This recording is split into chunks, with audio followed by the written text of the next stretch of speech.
Hello and welcome back to the Straight Line Path podcast. I'm joined here with my co-host Peter. Now in this episode we speak with Donna O'Leary.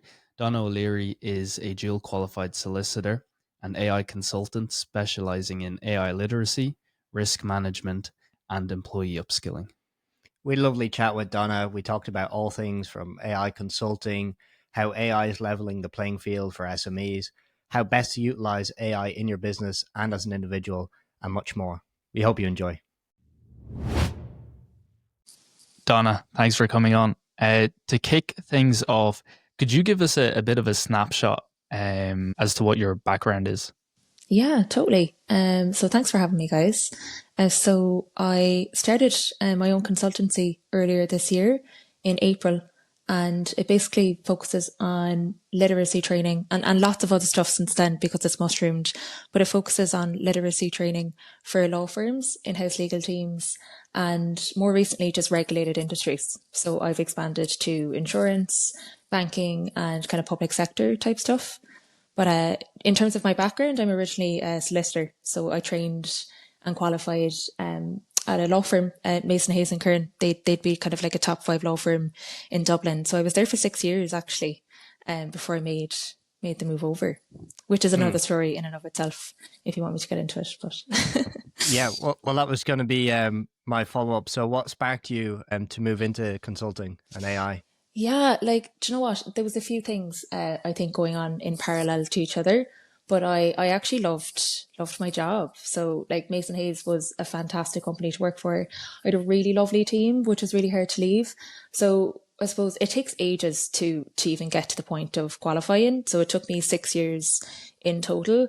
And then when you qualify, you're like just starting again, and then you work your way up the ladder. So I just always assumed, and I never came from like a background of legal. I just always assumed like that's just the way it goes. You just work your way up the ladder. So about maybe 3 years into that, I started thinking, is this it? Like, is this just the way it's going to be for, until retirement? So I just kind of had that in the background. And then just honestly, in parallel to that, ChatGPT launched in October 2022. So I really got into that and immediately realized that this was kind of going to change not just the legal profession, but like every profession and every industry. So we had an AI partner at Mason Hayes at the time. So I approached him and I just said, look, can I get working on like some groups? Can I just start like testing out some products and just go from there? So I did that for about 2 years, even to the point, like even at the weekends, I was just researching, doing courses on prompting, but never was going to do anything with it. Like I had no intention to leave the firm at any stage. Then I think it was probably May 24, I ended up moving back to Cork because I'm originally from Cork. I ended up moving back just to kind of look after some family for a bit. So I was out of the firm and I was in the firm 5 days a week. And then I just started reflecting and started leaning into the possibility that I could actually probably do some of this stuff by myself. Still wasn't confident enough at that point. So then I think it came to like November, December, I started doing bits, and it was just coincidentally, I started doing bits for the Law Society, and they said to me, look, you're really good at this. There's no one else that we can find to do this.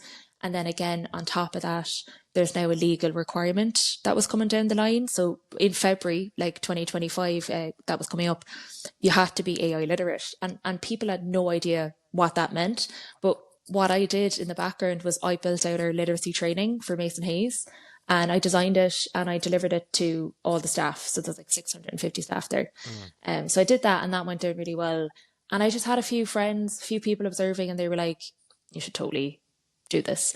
Again, still had no confidence, but it got to the point where I was like, do you know what? If I don't do this, then I will regret this for the rest of my life because there's such an opportunity there. And if it fails, what's the worst thing that can happen? I go back to Mason Hayes and continue to be a solicitor. So that was kind of it. Like it just built up over time, and naturally kind of progressed from there. And I've been doing it since. Yeah. Absolutely. And fair play to you as well, of course. And so you bring in like a combination of like enthusiasm for it as well as expertise, and then maybe thinking that you've a better opportunity striking out on your own as opposed to with a company. So that's very good. at the moment, with what you're currently doing in the consultancy, what are the companies and industries you're talking to at the moment? And what kind of consultancy are you giving regarding this? Yeah, really broad. So I'll start with legal and then I can look at the other regulated industries as well. So I initially, like when you start any consultancy, you should always niche down as much as possible. And I knew that coming from the legal angle, even me just literally getting in my foot in the door to any law firm, they would not trust me really unless they know I was one of them. So Mm. that's number one. So it really is the compliance piece that kind of scares people. Unfortunately, they're like, oh, this is now another thing I have to comply with. And they usually look to the Law Society for that. So I usually do a lot of stuff with the Law Society, and that will be like your small to mid-sized practices. Larger firms kind of have their own training in place, so they're good to do that, but they'll send some people. In terms of what I'm dealing with and what they're asking for, like they do the literacy training, so that's just understanding basic Copilot and ChatGPT. That's fine. But really what I'm spotting is there's so many issues that they have that they don't even realize it until they look at the AI piece. So they will see like, oh, Copilot, that's amazing. Let's get that in. And by the way, what other AI tool should I use? So that's what's happening now. And I'm saying, okay, take a step back. Don't just adopt this tech for the sake of it. So what I ended up doing and consulting on then alongside that is like legal operations, and just process mapping as well, and then building out their strategy for long-term adoption, and then building out AI policies as well. That's actually a lot of what I'm doing now. It's like the literacy piece is getting your foot in the door and making sure people are like mitigating risk there, because everyone has access to these free tools. But inadvertently, I started to have to reach out to people that I know to be experts in like legal operations, and then I'm hiring them in then under my umbrella, because I don't know everything at this point because everything is so new. And it's going to like case management providers, like where everyone's storing their documents. That tends to be the problem. So they think that I need to come in and advise them on the next best AI tool for drafting, and I'm saying, no, you're not ready for that for like another year. You need to sort all this. You need to sort your house out, basically. So that's kind of one. And that really kind of penetrates into public sector in different ways, because they have so many organizations within an organization. So for example, I just started with the legal team there, and I suppose in one local county council, sorry. So I started with the legal team in a local county council recently, and their issue was the fact that the other mini departments were basically creating bottlenecks, and those bottlenecks were preventing them from doing the legal work. So I was like, you need to sort that out before I go and get you a really cool tool, which I will do. I will eventually do that for them. So it's really funny how it's kind of mushroomed into me doing other consultancy work that I probably am not originally qualified for, but I suppose have enough expertise and foresight to go and seek experts and then bring them in under my umbrella. So Yeah. And you're working with firms, like you've said, of maybe different sizes, and you talked about a lot of eagerness there maybe from some of them. Is that the same across the board in this regulated industry? Are a lot of the firms, like, how are they dealing with the AI? Are they curious? Are they cautious? What have you seen? Both. So there's loads of appetite, right? The appetite is there because anyone that even goes online now and like either out of fear or curiosity, or I don't know, when they start to dabble in your large language models like ChatGPT, Copilot, they see how powerful it is, but then they have no way to apply it. Right. So like, and I've seen this, Mm. like you can have a really good tool in front of you, and you even go to the demos because the demos suck you in, and they'll go to all these demos and they're like, oh my God, wow. But then afterwards, when it's given to them, they don't know how to use it. Right. So there's a bit of that. Again, and it doesn't matter from like the size of industry. Like, I suppose there's an element of, and this is actually really good because I was chatting to someone about this the other day. I'm involved in a research project on this exact thing. It's digitalization, like in the legal profession, but just like across a different range of industries. And I'm finding when you have big firms and they have budget, they're still not engaged. And I'm like, okay, so money isn't an issue, right? Why are they not engaged? So this is kind of like a people issue as well. So then I have smaller firms that have, they're very limited in budget, but they're super, super, super engaged. And I'm like, why is that? And it's people that are recognizing but acting on the fact that these tools are powerful. Then they're hearing through the grapevine, because it is getting around now, by the way, you need to be compliant with this. So then I'm seeing the more regulated industries stepping forward kind of out of necessity more than anything. And they're like, okay, we have to be compliant with this. Let's just, I suppose, go from here. Then once they do kind of one workshop with me, then they're really into it, and they're like, okay, we understand this is the future. This is not just a trend, and so on and so on. So, And for these, for the people you're speaking to in these businesses, like you mentioned how, they'd have a current process and they want to throw a tool at it, but they have to fix it, the house up first. Is there like a kind of maybe a protocol or some sort of advice you'd give to people working in these companies when they go to adopt these tools or thinking about what tools to adopt? yeah. It's really broad, right? But I usually say to people, start with your problems, right? So start absolutely with the things that just take you the most time and that are causing bottlenecks and causing problems. And then you need to literally unpack that and the process in which you get that thing done. Once you can do that for one task, you can do it then across the board. And that's kind of when you get a professional in that will steer you in the right direction to do that. But it's always start with your problems. So for example, I had someone recently and they literally just, it was a people problem, right? They weren't, sometimes AI is not actually the solution at all. It was a people problem. They were giving a load of work to one person in the department that seemed to be qualified to do something. And then someone else in the department actually had good capacity and they were able to take a lot of the work. And for some reason, they didn't think that they were qualified to do a lot of it, but they were. And it was literally people talking to people and saying, okay, so when you have certain work, who do you give it to and why do you give it to them? And they just realized like, oh, I didn't think outside the fact that I just give it to the same person all the time. Like, honestly, this is just people. So you have to go back again, like what involves, I suppose, me logging into a system? Do I have to do anything that involves a bit of tech? What involves me communicating with people to get the work done, to keep the ball rolling? And what can I do in between that AI can assist with? So a lot of language manipulation tasks. That's one. Actually, is this language manipulation or am I working with a lot of hard rules, template type stuff? Maybe there's a different form of AI for that. Actually, am I just reviewing contracts all the time? Is there a tool that can help me with that? Or am I doing all, so you kind of break it down. And it's a funny one because I don't think we've ever really been in a position where we've really had to interrogate that at the level that I'm doing it, I suppose. There's been like Lean Six Sigma and all like you can follow all those, like they've been out there for years and they're rooted in that, absolutely. But there's kind of more of an exercise now of breaking down the areas AI can help you in particular, because we've just not had tools to be able to tackle individual stuff like this before to this extent. So that's probably the advice I give, really. And look at your documents. Look exactly where your documents are stored. That's usually the problem. That's actually the first problem that pops up.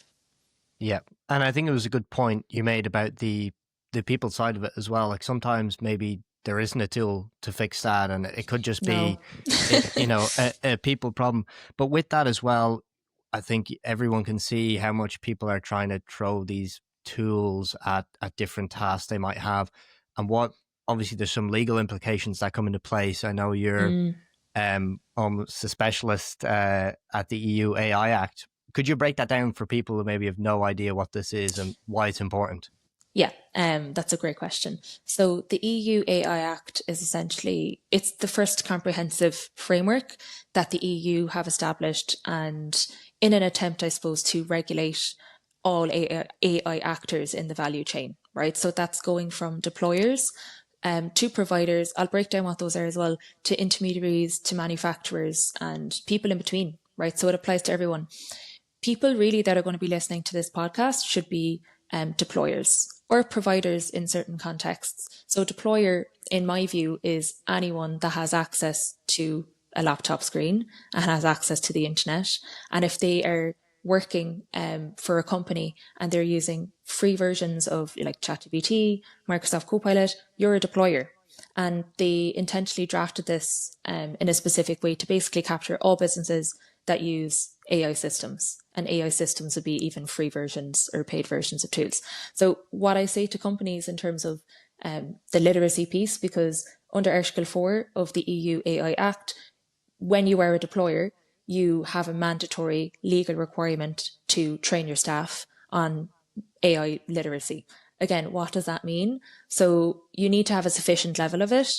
And at a very baseline, based on the FAQs, people need to be informed on what the tool is, what type of tool it is, and they need to understand the risks, opportunities, and harm that can be caused when using certain tools. So if for example, and I've seen organizations, they get like a session on how to use Copilot or a session on how to use another tool.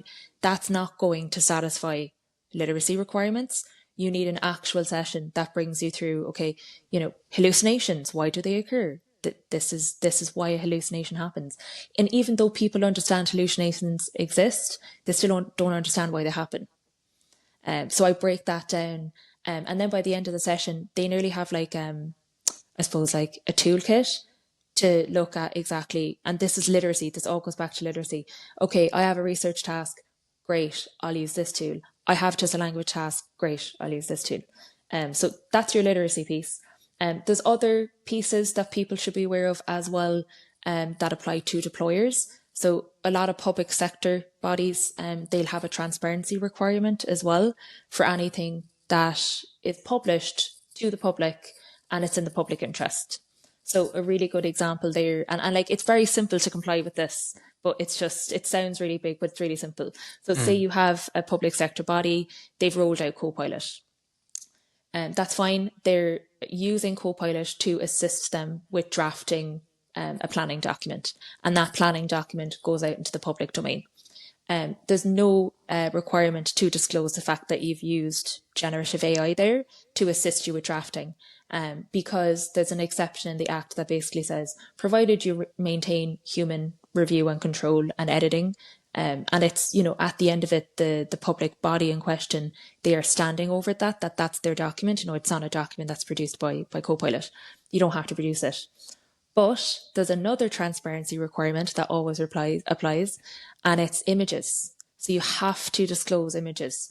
And there's just, I suppose, the level of flexibility there. So say you go back to the same planning document, you start to add AI generated images in there, then suddenly you have a requirement not to disclose that you've done the text piece, but you do have a requirement to disclose that an image is AI generated. You absolutely do.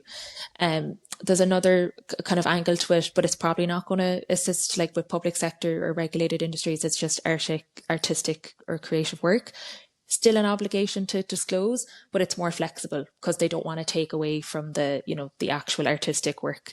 So you just disclose it elsewhere in the document. But usually you just put a footnote under it. So the whole, I suppose going back to the Act, you have the literacy piece, but then for anyone really that's publishing something to the public in the public domain and is of public interest, if you're publishing any images, full disclosure. In some shape or form.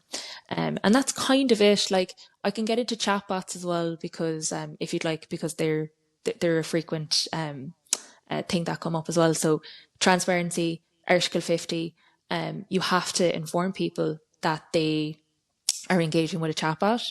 And we don't even realize this, but this is embedded into chatbots for that reason. Hi, I'm an AI assistant. How can I help?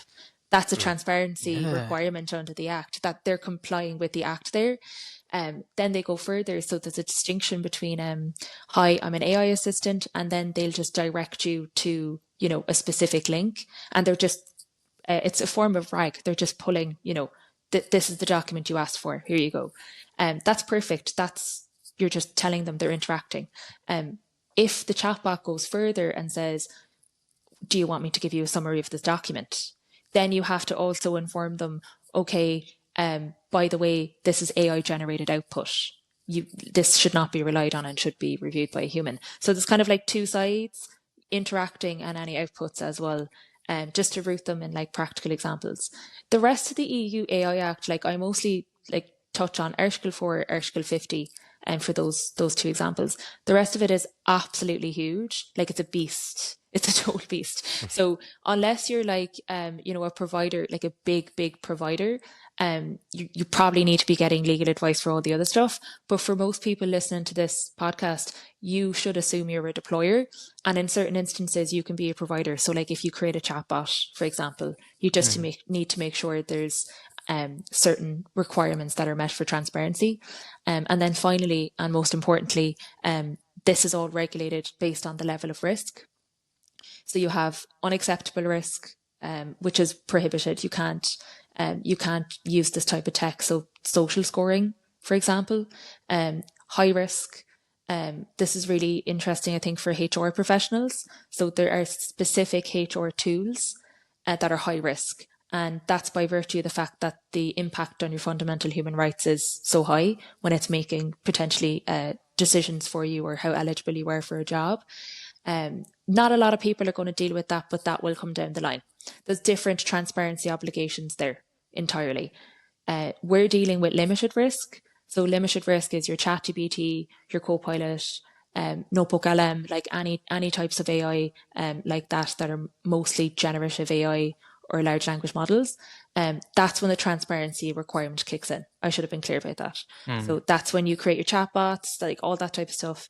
And then minimal risk is your Outlook spam folder type stuff, like minimal, it's embedded in the applications. So again, to tie it all back, all actors of the AI value chain, and then associated by level of risk, and that level of risk determines harm caused in terms of like your fundamental human rights, your health, your safety, all that type of stuff. I hope that's comprehensive enough. Yeah, no, that was very good. And yeah, no, I was kind of wondering as well for the people that you're speaking to in these businesses, what is the main risk they're probably could be subject to, and like how can they mitigate that as well? Okay, great question. So the main risk is genuinely not training your staff, honestly. And it all comes back to literacy, but there's a reason for this. So I'll give an example. And this is just for legal, but this can apply to any document really. It particularly documents people are using generative AI tools and it goes out to clients or goes out to the public or just has the potential to go out externally. So say you ban the use of AI in your particular organization, right? People have done that because they just want to get a handle on it first before they let people use it. The biggest risk there is that these tools are freely available anyway. And even if you block them on your server, they can still access them on their phone. They can still access them on their personal laptop. This has never been an issue before. So proceed anyway with not training people, you've banned it. Someone goes and uses, say, free versions of ChatGPT anyway. They generate a document they're using it the wrong way for the wrong purpose. So for legal, a lot of fake case law is getting generated, right? Because ChatGPT is not a fancy research tool, right? It's not Google. ChatGPT is for language manipulation, but they don't know that because they haven't received training. So they get a lot of, I suppose, fake cases or maybe just things that are rooted in fact. Or even things that are factually correct, but they're misinterpreted by the model. There's so many things that can go wrong. It's not being verified, and then that inadvertently ends up in the public. And as a result, there's reputational damage caused, and now you're being sued. So now there's two things you have to deal with. The fact that you're in breach of EU law, which actually sounds really extreme, but you technically are, right? Because you haven't trained your staff, right? They're not AI literate and they're using these systems. Even though you haven't endorsed it, they're still using them on behalf of your organization in that context. So you're in breach of EU law there. And then number two, you're probably not going to be covered for insurance purposes because they're saying, look, this was a legal requirement. You should have trained your staff appropriately. And just avoiding the fact that these tools exist when they're freely available is just not going to cut it for some industries. So the best way you can mitigate that, honestly, is acknowledge that these tools exist. Start low level, like Copilot's included in your Microsoft package anyway, or even like because that's enterprise grade security. So start low level with an enterprise grade security type tool. Copilot, or there's other tools as well I could recommend, but I don't want to like endorse tools on this. And you train them. You have to train them, right? Once you train people and you give them a space that they can operate in, like give them a sandbox, you're reducing your risk of anything ending up in the public domain significantly just by that alone. And then you continue to train on any new tools you get. That's the biggest risk mitigation tool you have is training your staff, essentially. Yeah. And I seen a point you made before about how, these tools are free, and now this is kind of leveling the playing field for smaller practices, for SMEs. Totally. Is all the value add coming from that training, or is there other things they can do as well? Mostly training, because when you know exactly, say for example, what a Copilot can do, you know what it can't do, and then you can start to look for tools that will facilitate what you really want to do. So, for example, if you are, and small practices, right? For example, they review so many documents, right? Even like due diligence type stuff, discovery type stuff, they review tons and tons and tons of documents. If they're comparing themselves to a larger firm that just has more bodies to review documents versus like the 2 or 3 people they have, Copilot's not going to cut it, right? But they're not going to be able to identify that. They know there's probably a tool, an AI tool that exists to help them, but they won't be able to identify that. So when you understand, I suppose, the basics of AI, what it can do for you, then you can start to identify based on your problems, and then you can start to implement tools. Like there are specific tools that will review vast documents for you and have very lovely generative AI summaries to create for you on what those documents are.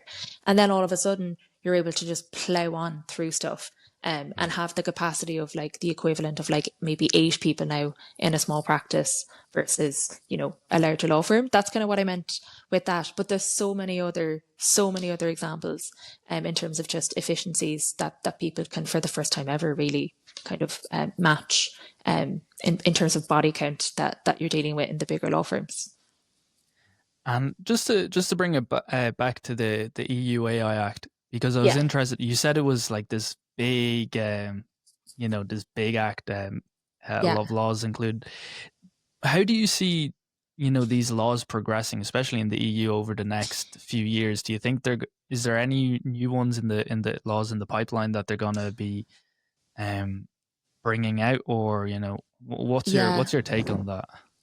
It's interesting. So obviously the US have their own kind of agenda as well at the moment, right? And they're massively like under-regulated compared to the EU. And people are looking at the EU that we're over-regulated, we're too strict, we're clamping down so hard that it's going to stifle innovation. So they're kind of dealing with the politics of all that. So I look at politics and I look at all those conversations because they do ultimately inform where it's going. So I couldn't have predicted, I suppose, 2 years ago where things are now, right? So it's really, really hard. But I think they're trying to essentially stick with keeping the regulations as they are, which I think they should. I don't see them changing the act. But in terms of guidelines, they have to publish a number of guidelines associated with, levels of risk. Maybe there might be a softening of guidelines when it comes to reporting, because there's like stringent reporting, especially for high risk systems. There might be a softening of that in response to like some political pressures there, just to stay competitive with the US. But I really think, and the EU has been very firm on this in publications and in kind of like online debates and stuff. They are absolutely not changing their stance on, the way the act is regulated, and in terms of, things do need to be managed in according of risk. They're not going to budge on that. So I don't see it being amended based on the stuff that I've read. That could change again in 6 months. Guidelines, I think, is where things might start to change, and they're just not going to be maybe as rigid in certain instances when it comes to reporting. But that's the extent of it. Like it really is like, I don't like to say it, like it's an arms race. Like China, you have US, like they're trying to, develop as quick as possible. So it is nice to see that the EU is not, I suppose, they're in the arms race, but they're not in it to the same extent that they're just trying to rapidly develop these technologies. So that's kind of my take on it, I suppose. Yeah. It's really is like a balancing on a tightrope. I mean, do we go more intuitive and relax on the laws, or do we make sure everything's perfect and regulated before we get into it? Well, yeah, perfect doesn't exist, I suppose. Like no. In a perfect world, yeah. But yeah, I know it's really, really hard. It is a balancing act, and you do want to promote innovation, like you have to. Like we need people to come to the EU and want to create. So you have to be able to give them a bit of space to do that, but they still need to comply and they still need to. So reporting, I think, is what drags people down in terms of they have to justify everything by reports and continuous monitoring and stuff. Yeah. And that balancing act is something I think is starting to be seen as well on an individual level. So you can see a lot of people, young professionals who are trying to break into the industries, and they're really concerned about, well, is my job going to be there now in a few years? Do I need to become more AI literate? Yeah. Maybe could you give some advice to some of those, like an up and coming lawyer or maybe someone in a Yeah. regulated financial services? What do you think they should be doing in terms of AI usage? Yeah. Well, definitely like go to, well, I'm not going to say go to one of my workshops, but like go to, you have just use these tools, right? Get familiar with them and build your skills, but make sure you're using them in the right way. In terms of jobs, honestly, like people have been saying, and I do think it's correct, AI is not going to just replace people. It won't, but it will replace people that don't get on board with it. That's the problem. So you need to become literate. And I know it sounds like really scary now, but the same thing happened when Google came out. And when we, started using the internet, people didn't understand that at the start. Now it's really natural to do that. And when you moved from paper to email, there was a lot of resistance towards that. It's now very common. Unfortunately, it's slightly different because the rate of change when it comes to AI now is exponential, right? It's not linear. So a lot of technologies previously were quite linear. So what that means is no matter how much you spend, you could catch up really if it's linear. You just have to throw money at it. But when it's exponential, it just keeps going and going and going. So there is an element of like, you do have to keep up, but it's not at a level of, I don't want to create a sense of urgency around it, but it's not at a level where like you have to be like every week doing like sessions. Just, use your Copilot, attend to the sessions that your organization should run for you. If you're in college coming up, opt in for AI orientated lectures, opt in for that stuff. I think that should be sufficient because ideally the educational institutions and organizations should be bringing people up. It's not really on people, and they don't have the time to do their own individual courses, like really, unless you're a nerd like me. But in terms of jobs, actually, they've done a study, PwC did a study on this since 2019, and they published it just in June 2025 this year. Jobs have gone up. Jobs have literally increased. AI exposed jobs in particular have gone up by 94%.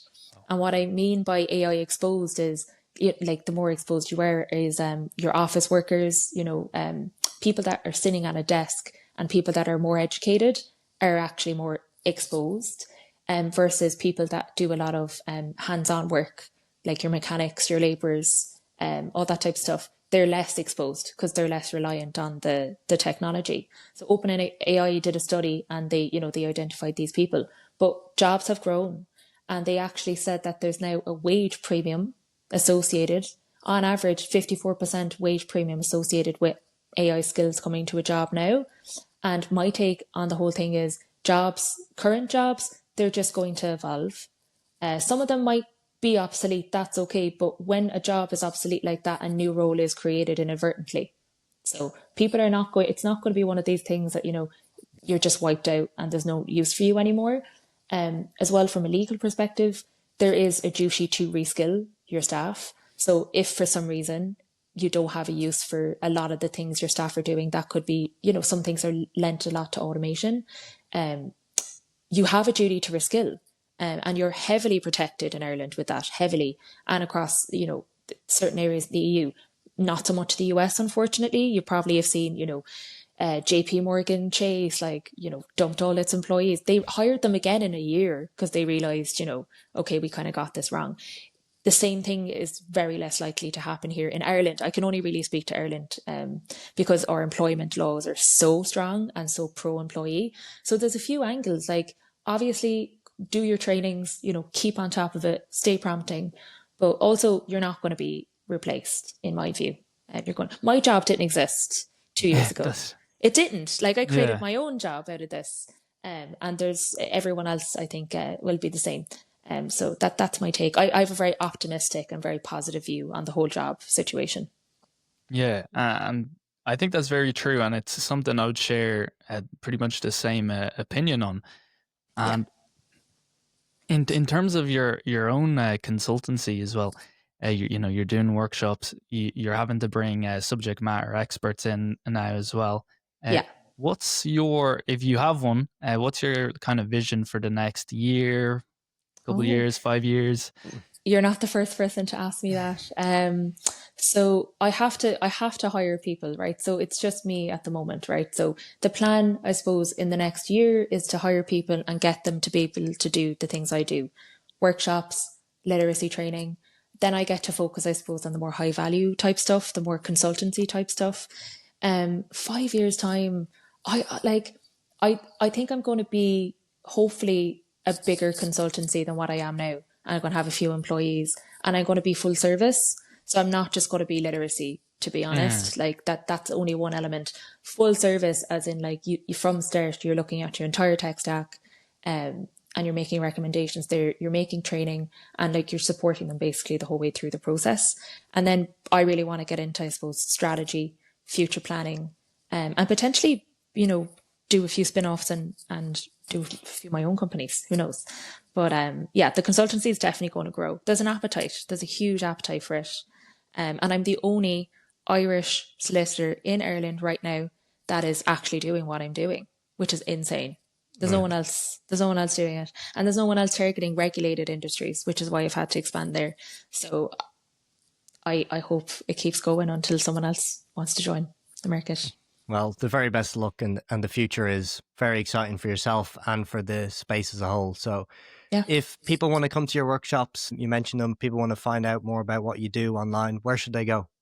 Yeah, like LinkedIn would be great. So it's just Donna O'Leary on LinkedIn. I do have a website. It's dwellconsultancy.co, not .com. And yeah, that's in terms of workshops. So I offer them kind of in person. I do hybrid and I do some online as well, but mostly I like to do kind of more in-person workshops. And then anything really that's just your basic literacy understanding, 1 hour workshops, I just do all them online. And then for consultancy, that's obviously just on a one-on-one basis, depending on needs and stuff. But all my information is really on LinkedIn if anyone wants to reach out. So Thank you thank you. so much for your time. No Excellent. problem. Thank you. Thank you. Thank you.